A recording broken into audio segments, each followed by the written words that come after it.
आज हम लेके आए उत्तराखंड एलटी शिक्षक भर्ती के लिए शिक्षण अभिरुचि के इंपॉर्टेंट प्रश्न। तो चलिए यहाँ पे शुरू करते हैं। तो आपको बता दें कि जितने भी ये क्वेश्चन है ये सभी के सभी एलटी का जो सिलेबस है ये आप देख सकते हैं। उत्तराखंड एलटी का जो नया सिलेबस है इसके अकॉर्डिंग ही हमने ये सभी क्वेश्चन लिए हुए हैं। इसके बाहर आपको कुछ भी नहीं बताएंगे।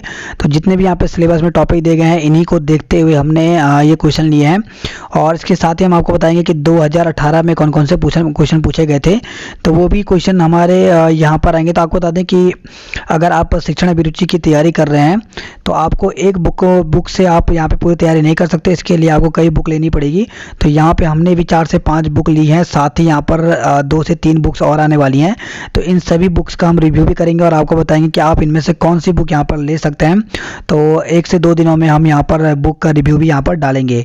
तो चलिए यहाँ पर शुरू करते हैं एलटी के शिक्षण अभिरुचि के प्रश्न। और इसके साथ ही आपको बता दें कि शिक्षण अभिरुचि के यहाँ पर आपके 30 नंबर के प्रश्न पूछे जाते हैं। अगर आप इसमें तैयारी अच्छे से कर लेते हैं तो आपको बता दें कि आपका सिलेक्शन यहाँ पे पक्का हो जाता है। क्योंकि अगर आपने देखा होगा प्रीवियस ईयर की कट ऑफ, तो जो एवरेज कट ऑफ जाता है वो 50 से 60 नंबरों के बीच जाता है। और 30 नंबर का शिक्षण अभिरुचि अगर आप इसमें तैयारी अच्छे से कर लेते हैं तो अगर आपके सब्जेक्ट में पकड़ कम भी है तहीं पर भी आपका सिलेक्शन यहाँ पर हो सकता है। तो चलिए यहाँ पे शुरू करते हैं। ये हमारा पार्ट पहला है। तो पहला प्रश्न यहाँ पे, किस विद्वान ने यह कहा था कि शिशु का मस्तिष्क कोरी स्लेट होता है? तो यहाँ पे दिया गया है रूसो, बटलर, प्लेटो या फिर एडलर। तो आपको बताना है कि इसका राइट आंसर यहाँ पर क्या होगा। तो इसका जो राइट आंसर है वो यहाँ पर सी वाला ऑप्शन से दिया गया, प्लेटो ने बताया था कि शिशु का मस्तिष्क जो है वो कोरी स्लेट होता है। नेक्स्ट क्वेश्चन है यहाँ पे, किस विद्वान ने सीखने यानी पाठ योजना के 5 चरण यानी 5 स्टेप इन लर्निंग बताए थे? तो पाठ योजना आपने देखा होगा, बीएड में भी आपने टीचिंग लर्निंग जब की होगी तो वहाँ पे आपको पता होना चाहिए। तो ये किसने कहा था, किस विद्वान ने दिया था? तो 4 ऑप्शन दिया गया यहाँ पे, फ्रॉबेल दिया गया है, कमीनियस दिया गया है, प्लेटो दिया गया है और हर्बर्ट दिया गया है। तो इसका जो राइट आंसर होगा वो यहाँ पर क्या होगा? तो इसका जो राइट आंसर है वो यहाँ पे डी वाला सही दिया गया है, यानी हर्बर्ट वाला जो दिया गया है वो यहाँ पर सही है। तो डी ऑप्शन सही दिया गया है। नेक्स्ट क्वेश्चन यहाँ पर, छात्रों को दिए जाने वाले शारीरिक दंड के संबंध में आपकी क्या राय है? तो ए दिया गया यहाँ पे, जहाँ तक संभव हो दंड से बचा जाए, सभी अपराधियों को समान दंड देना चाहिए। और सी दिया गया यहाँ पे, दंड देते समय शिक्षक को बच्चे की आयु और उसकी शारीरिक क्षमता को ध्यान रखना चाहिए। और डी दिया गया है, उपरोक्त सभी।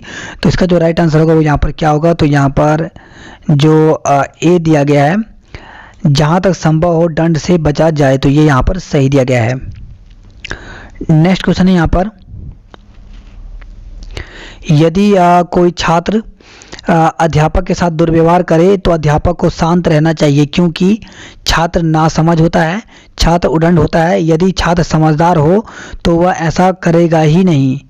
और डी दिया गया है, छात्र के दुर्व्यवहार से क्रूर होकर छात्र को दंड देना अध्यापक को शोभा नहीं देता। तो 4 ऑप्शन दिए गए हैं और यहाँ पे बताना इसका राइट आंसर यहाँ पर क्या होगा। तो इसको जो राइट आंसर है वो यहाँ पे डी वाला सही है, छात्र के दुर्व्यवहार से क्रुद्ध होकर छात्र को दंड देना अध्यापक को शोभा नहीं देता। तो ये आंसर यहाँ पर सही दिया गया है। नेक्स्ट क्वेश्चन है यहाँ पे, आक्रामक आवेगों को सभ्य सामाजिक क्रियाओं में लगाना। तो यहाँ पे देखिए, सामाजिकरण कहलाता है, उदात्तीकरण कहलाता है, बौद्धिक औचित्य कहलाता है, या फिर डी दिया गया, उपरोक्त में से कोई नहीं। तो इसका राइट आंसर यहाँ पर क्या होगा? तो यहाँ पर इसका जो राइट आंसर है वो यहाँ पर बी सही दिया गया है, उदात्तीकरण। तो उदात्तीकरण यानी सब्लिमेशन कहलाता है। तो देखिए होता क्या है, सब्लिमेशन के माध्यम से हम अपनी उन इच्छाओं को सुलाने का प्रयास करते हैं जिसे समाज पसंद नहीं करता। जैसे बिना विवाह के लड़कियों के साथ भोग विलास करना। ऐसा करते हुए हमें कभी कभी अपने आवेगों को उस दिशा में ले जाना पड़ता है जिस पर समाज कोई आपत्ति न उठाए। तो इस प्रकार से आप समझ गए होंगे। तो आक्रामक जो आवेगों को जो सभ्य सामाजिक क्रियाओं में लगाना है वो सब्लिमेशन कहलाता है। तो यहाँ पे बी ऑप्शन जो दिया गया है वो यहाँ पर सही दिया गया है। नेक्स्ट क्वेश्चन है यहाँ पे, पाठशाला जिस समुदाय के बच्चों के लिए होती है उसकी आवश्यकता के अनुरूप ही पाठशाला की। तो ए दिया गया यहाँ पे, पाठ्यचर्या यानी करिकुलम होना चाहिए। बी दिया गया, इमारत होनी चाहिए। सी दिया गया है, शिक्षण विधि होनी चाहिए। या फिर डी दिया गया है, शिक्षा का स्तर होना चाहिए। तो इसका यहाँ पे राइट आंसर यहाँ पर क्या होगा, तो इसका अगर हम बात करें तो इसका जो राइट आंसर है वो यहाँ पे ए सही दिया गया है, पाठ्यचर्या होनी चाहिए। नेक्स्ट क्वेश्चन यहाँ पे पठन पाठन विधि में निम्नलिखित चरणों में से किस चरण पर अध्यापक को सबसे अधिक समय देना चाहिए। तो यहाँ पे दिया गया तैयारी, प्रिपरेशन, या फिर प्रस्तुतिकरण, प्रेजेंटेशन, तुलना, सामान्यीकरण। तो 4 ऑप्शन यहाँ पर दिए गए हैं और इसका जो बताना है कि राइट आंसर यहाँ पर क्या होगा।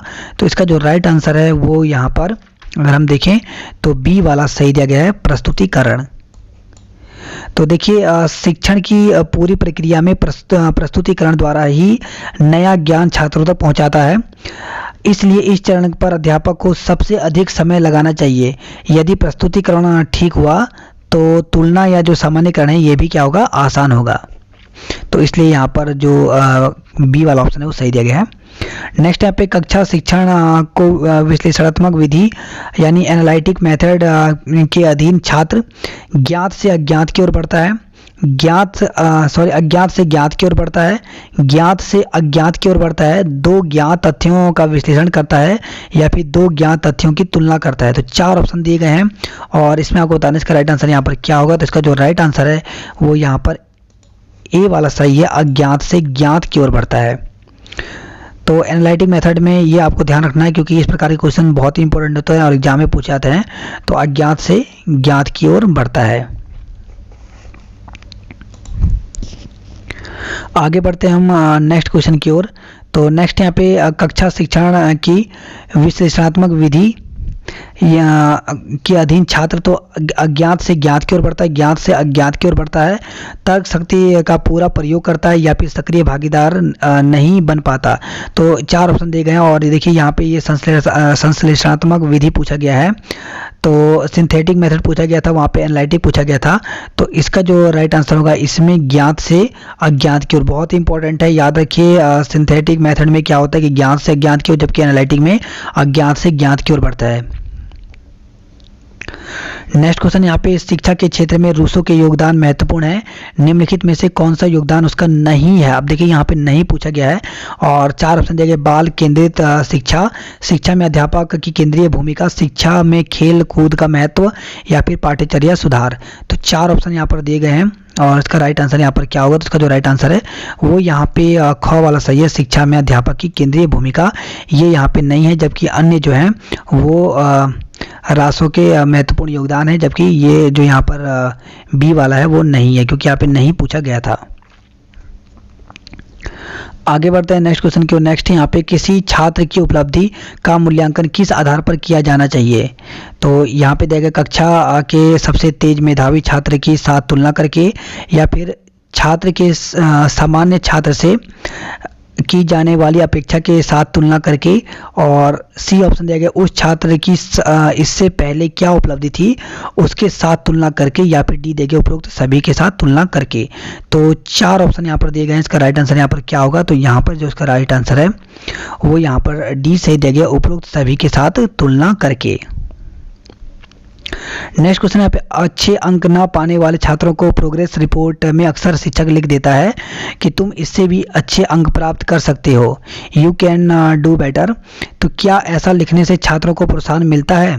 तो ए दिया गया हाँ बहुत प्रोत्साहन मिलता है, और बी दिया गया नहीं, क्योंकि छात्र समझता है कि यदि मैं अच्छे अंक प्राप्त कर सकता था तो क्या मैं मूर्ख हूँ जो मैंने उतनी मेहनत नहीं की, और सी दिया गया नहीं, क्योंकि छात्र को यह बताने की आवश्यकता नहीं है कि वह बेहतर उपलब्धि प्राप्त कर सकता है, बल्कि वास्तव में बेहतर उपलब्धि के लिए अपेक्षित प्रेरणा की आवश्यकता होती है, और डी दिया गया यहाँ पे इससे बच्चों का हौसला बढ़ता है। तो इसका यहाँ पे राइट आंसर यहाँ पर क्या होगा। तो इसका जो राइट आंसर है वो यहाँ पे डी वाला सही दिया गया है कि इसको लिखने से इससे बच्चों का हौसला बढ़ता है। तो यहाँ पर डी ऑप्शन सही दिया गया है। नेक्स्ट क्वेश्चन है पे मानसिक दृष्टि से पिछड़े बच्चे आमतौर से अधिक संवेदनशील होते हैं, निष्ठावान होते हैं, शक्तिशाली होते हैं, या फिर अनुशासनहीन होते हैं। तो देखिए यहाँ पे पूछा गया है कि मानसिक दृष्टि से जो पिछड़े बच्चे होते हैं वो आमतौर से अधिक क्या होते हैं। तो इसका जो राइट आंसर होगा वो यहाँ पर संवेदनशील होते हैं। तो यहाँ पे ए ऑप्शन जो दिया गया है वो यहाँ पर सही दिया गया है। नेक्स्ट क्वेश्चन है यहाँ पे यदि आप जो है विज्ञान के अध्यापक नहीं हैं कक्षा की पाठ्य पुस्तक में एक पाठ किसी वैज्ञानिक के जीवन और उसकी वैज्ञानिक उपलब्धियों के बारे में है, ऐसी स्थिति में उस पाठ के संबंध में आप क्या करेंगे। तो बहुत ही अच्छा क्वेश्चन यहाँ पर पूछा गया है कि आप एक साइंस के टीचर नहीं हैं, लेकिन आपके पास एक ऐसा चैप्टर आता है जिसमें कुछ साइंस की उपलब्धियों के बारे में बताया गया है। तो ऐसे में आप क्या करेंगे। तो ए दिए गए छात्रों से कह देंगे कि वे उस पाठ को स्वयं पढ़ लें, और बी जगह स्कूल में विज्ञान के अध्यापक से अनुरोध करेंगे कि वह आपकी कक्षा में छात्रों को यह पाठ पढ़ा दे।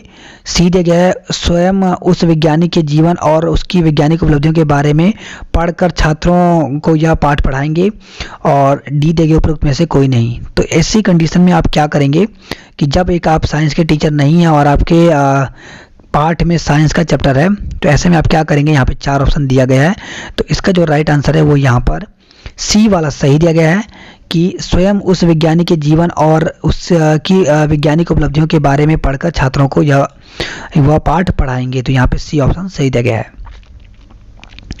नेक्स्ट क्वेश्चन है यहाँ पर कि आप किसी कक्षा के अध्यापक नियुक्त किए जाते हैं।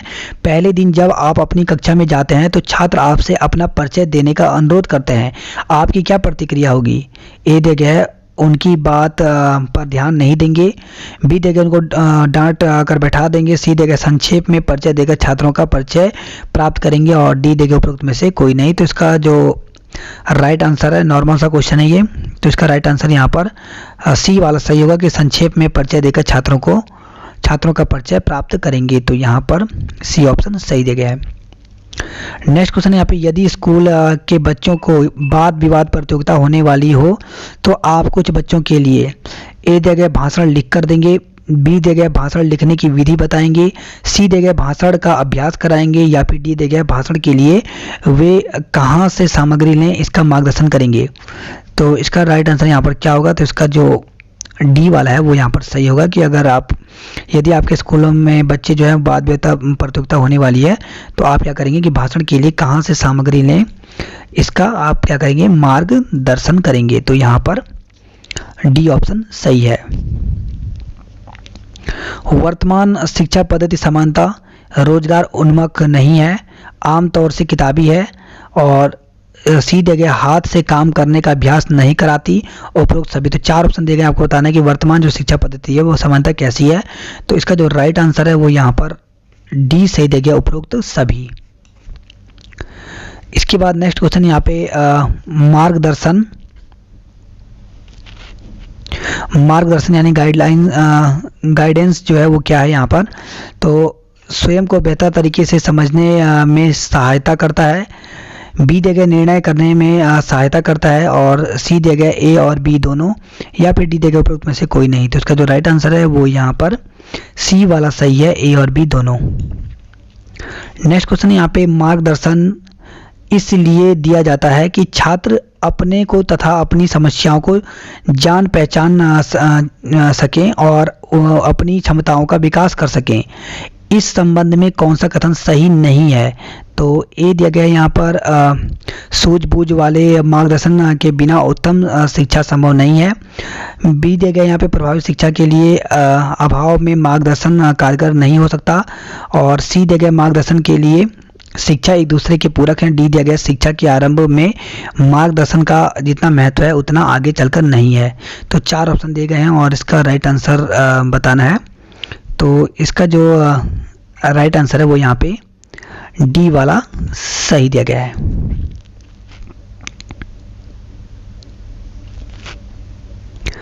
नेक्स्ट क्वेश्चन है यहाँ पर, जब अध्यापक अपनी कक्षा में छात्रों के लिए शिक्षण योजना तैयार करता है तो उसे छात्रों की आयु का ध्यान रखना चाहिए, बौद्धिक आयु यानी मेंटल एज को ध्यान में रखना चाहिए, या फिर सी दिया गया आर्थिक पर्यावरण को ध्यान में रखना चाहिए, या डी दिया गया ए और बी दोनों।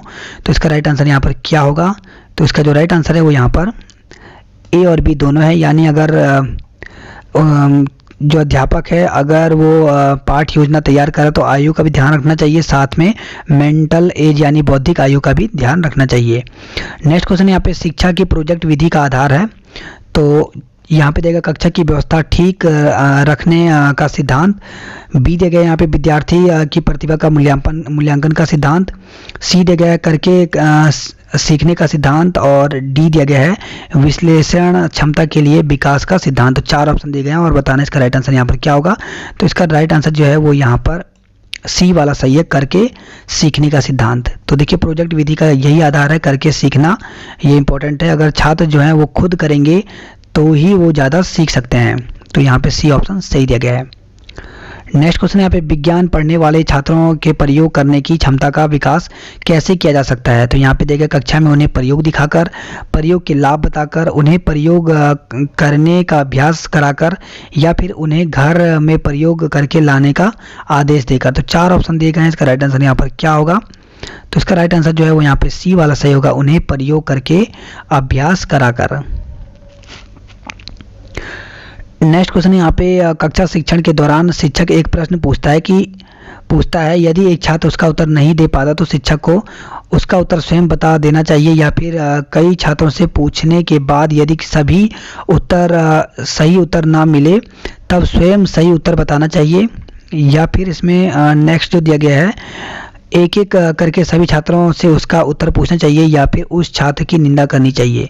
तो 4 ऑप्शन दिए गए हैं, इसका राइट आंसर यहाँ पर क्या होगा। तो इसका जो राइट आंसर है वो यहाँ पर बी वाला सही होगा, कि कई छात्रों से पूछने के बाद यदि सही उत्तर ना मिले तब स्वयं सही उत्तर बताना चाहिए।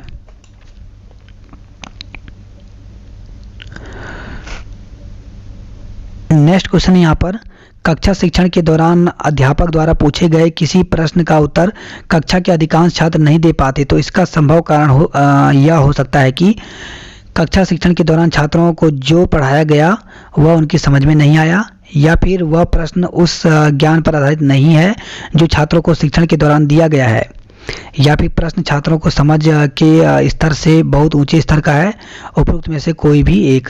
तो इसका राइट आंसर यहाँ पर क्या होगा। तो इसका जो राइट आंसर है इनमें से कुछ भी हो सकता है। तो यहाँ पर डी वाला ऑप्शन सही देगा, उपरोक्त में से कोई भी एक हो सकता है। नेक्स्ट क्वेश्चन यहाँ पर यह कथन किस विद्वान का है जिसमें कुछ करने की शक्ति होती है, वह काम करता है, जो कुछ नहीं कर सकता वह अध्यापक करता है।